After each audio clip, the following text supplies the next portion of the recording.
Olá, bom dia, graça e paz. Tudo bem com você? Tudo bem com sua família? Hoje nós vamos ler um pouco a respeito das cortinas do tabernáculo. Chegamos a Êxodo capítulo 26 e é interessante o simbolismo que está por trás de tudo isso. É Deus querendo habitar no meio do povo e manda construir um tabernáculo. Isso tem muito a ver e uma simbologia muito do que Cristo fez e de como ele viveu, a forma da sua vida, a glória interior, a simplicidade exterior, e assim era o tabernáculo, como nós vamos ver, né, nesse manual que Deus mostra para Moisés construir de uma casa para ele. Na verdade, agora nós somos o tabernáculo de Deus. O Espírito de Deus se torna um só Espírito com o nosso, e Deus agora vive através de nós. E a nossa vida deve representar essa vida gloriosa, interior e no privado, e uma vida simples e humilde no exterior. Amém? Para que os homens possam entender, através de nós, a glória do que Deus pode fazer na vida de um homem que se rende a Ele, na vida de uma mulher que se rende a Ele. Lembrando que humildade não tem nada a ver com pobreza.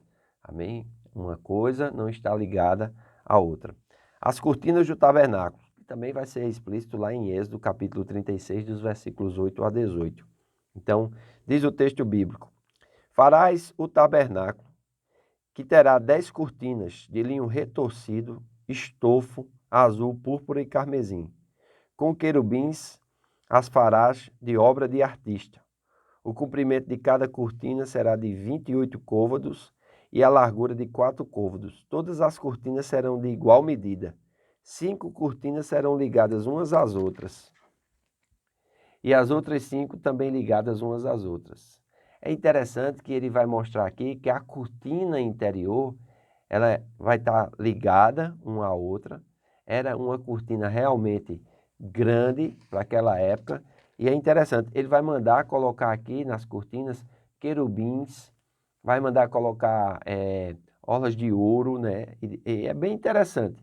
Se você for ler o texto, você vai ver que essas cortinas realmente, as interiores, elas são muito bonitas mesmo. Amém? O primeiro conjunto de cortinas tinha cerca de 12 metros e meio de comprimento e 1,80 m de largura, e era feito de materiais finos. Então, quem era que ia ver essas cortinas, né?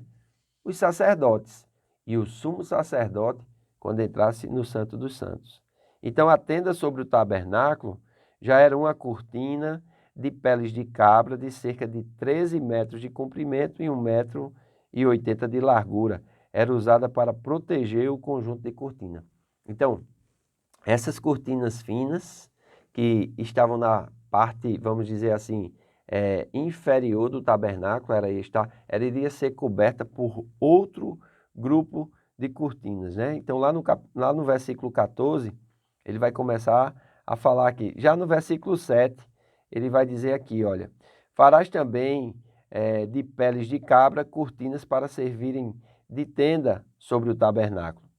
Então, o tabernáculo ia ser ouro e prata, as madeiras revestidas, depois as cortinas bonitas, né, no teto.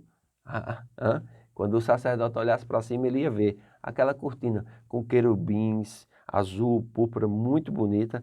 Agora, por cima dessa cortina, iria ter também, né, uma cortina, aqui, ó, de peles de cabra, amém? Então, ele vai trazer aqui essa ideia também que ficará. Ainda por cima dessa outra cortina, né, também terá cortina de peles de carneiro, só que essas aí vão ser tingidas de vermelho, amém? Então, vai ter uma cobertura para a tenda e ainda vai ter outra cobertura a Bíblia chama de peles finas, mas há alguns estudiosos que vão dizer que é pele de um animal marinho, para proteger também do mau tempo, iria aguentar aquele calor do deserto, o frio da noite no deserto. Lembrando que ainda sobre eles, né, estava a coluna de fogo durante a noite para os aquecê-los e a nuvem de glória durante o dia, servindo como ali um campo protetor para que o povo não fosse consumido nem pelo o sol caustigante do dia, nem pelo frio da noite no deserto, né? Que as temperaturas chegam a cair a menos de 0 graus no deserto à noite. Então, é interessante isso aqui porque nós vemos Deus dando uma planta, Deus trazendo orientações, né? E ainda, depois que eles vierem a cobrir, né, esse material, é interessante o estudo que nós fazemos aqui e como nós podemos observar como o Senhor ele trouxe em detalhes, né? Em detalhes, muito em detalhes.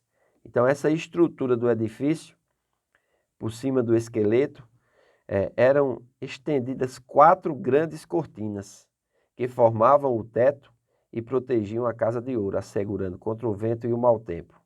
Ao mesmo tempo em que aquelas 4 camadas de cortina detonavam beleza, também sugeriam modéstia. Beleza para os que adentravam ao santuário, modéstia para os que o habitavam de fora. Então, há excelentes lições espirituais no capítulo 26 de Êxodo. A cobertura graciosa, colorida, que estava por baixo das outras cobertas, só podiam ser vistas por dentro do tabernáculo. De fora, os pelos de cabra, as peles de carneiro tingidas de vermelho e as peles finas desse animal, que algumas Bíblias chamam de texugo, né? Então não se sabe ainda que animal é esse, mas se observa muito peles de animal marinho. Então davam uma aparência muito comum, mas de dentro a beleza era notória. De fato, o caminho de Deus parece muito monótono e pouco atraente, mas para o cristão, a visão interior é graciosa. Eu não sei você, mas antes de eu me converter, eu ficava me perguntando como é que esses crentes vivem. Eles só vão para a igreja, só oram, né? Não participam de festas, não bebem. E eu tinha essa visão de fora, uma vida monótona, uma vida religiosa, uma vida de culto, de oração. Para mim isso era tudo monótono, não chamava a minha atenção. Daí eu me converti e foi interessante como Deus abriu os meus olhos. Como eu pude entender determinadas coisas que enquanto eu não estava em aliança com Deus, eu não conseguia entender, né? Jesus disse que tinha muitas coisas para falar para os discípulos, mas eles não poderiam entender naquele momento. Mas quando o Espírito Santo viesse, o Espírito Santo iria falar sobre tudo. E Paulo tem a ousadia de dizer que nós temos a mente de Cristo. Então esse entendimento das cortinas, esse entendimento do tabernáculo, para nós é muito importante, porque vão representar a obra salvadora de Cristo e depois vai representar essa habitação interior do Espírito de Deus conosco. Então, talvez alguém olhando para a nossa vida como uma vida cristã, uma vida que segue os princípios de Cristo, que não participa, vamos dizer assim, das festas mundanas, que não participa do álcool, né, e da embriaguez, parece que não seja uma vida muito alegre, muito feliz, seja monótona, seja perder tempo. Mas para nós que estamos celebrando, irmãos, e a igreja é a festa do cristão, né? Participar de um congresso, de um acampamento, é aí aonde nós recebemos da unção, do poder, e essa unção que permanece em nós, ela nos guia nesse mundo de trevas, nesse mundo que é difícil muitas vezes, nós até mesmo sermos entendidos. Mas não estamos aqui para sermos entendidos, estamos aqui para manifestar a glória, amém, a excelência e a graça do Senhor e salvar a muitos, porque essa é a missão do cristão. E o tabernáculo fala disso, né? Por dentro, aquela coisa gloriosa que trazia a imagem do céu, aquela pele linda. Por fora, né? Aquela coisa simples do texugo, das peles de cabra, né? E é interessante nós observarmos isso e contemplarmos a glória desse lugar que Deus escolheu e deu como modelo para que ali o povo pudesse trazer adoração, fazer seus sacrifícios, né? E Deus derramar da sua glória, do seu poder e proteger a esse povo que ele escolheu para habitar no meio deles. Eu e você fazemos parte da Santa Igreja do Senhor. E agora nós somos o tabernáculo de Deus. O nosso templo é o templo do Espírito de Deus e precisamos conservá-lo. Amém? Precisamos mantê-lo limpo de todo pecado, de todo engano. Isso é desafiador. Eu espero que você esteja recebendo muito da parte de Deus e também desfrutando desses vídeos comentados. Compartilhe com o maior número de pessoas possível, faça chegar a seus familiares e amigos, amém? E quero convidar você, juntamente com sua família, a hoje à noite, estarmos na casa do oleiro. Estaremos celebrando a ceia do Senhor, será um grande prazer recebê-los em nome de Jesus. Lembrando que a lista de presença está aberta e se completar, nós não poderemos receber mais do que as pessoas comportam na igreja, amém? Você pode participar no conforto do seu lar, recebendo também a palavra de Deus na unção do Espírito. Faço votos por tua prosperidade e saúde, assim como é próspera a tua alma. Que Deus te abençoe e até amanhã.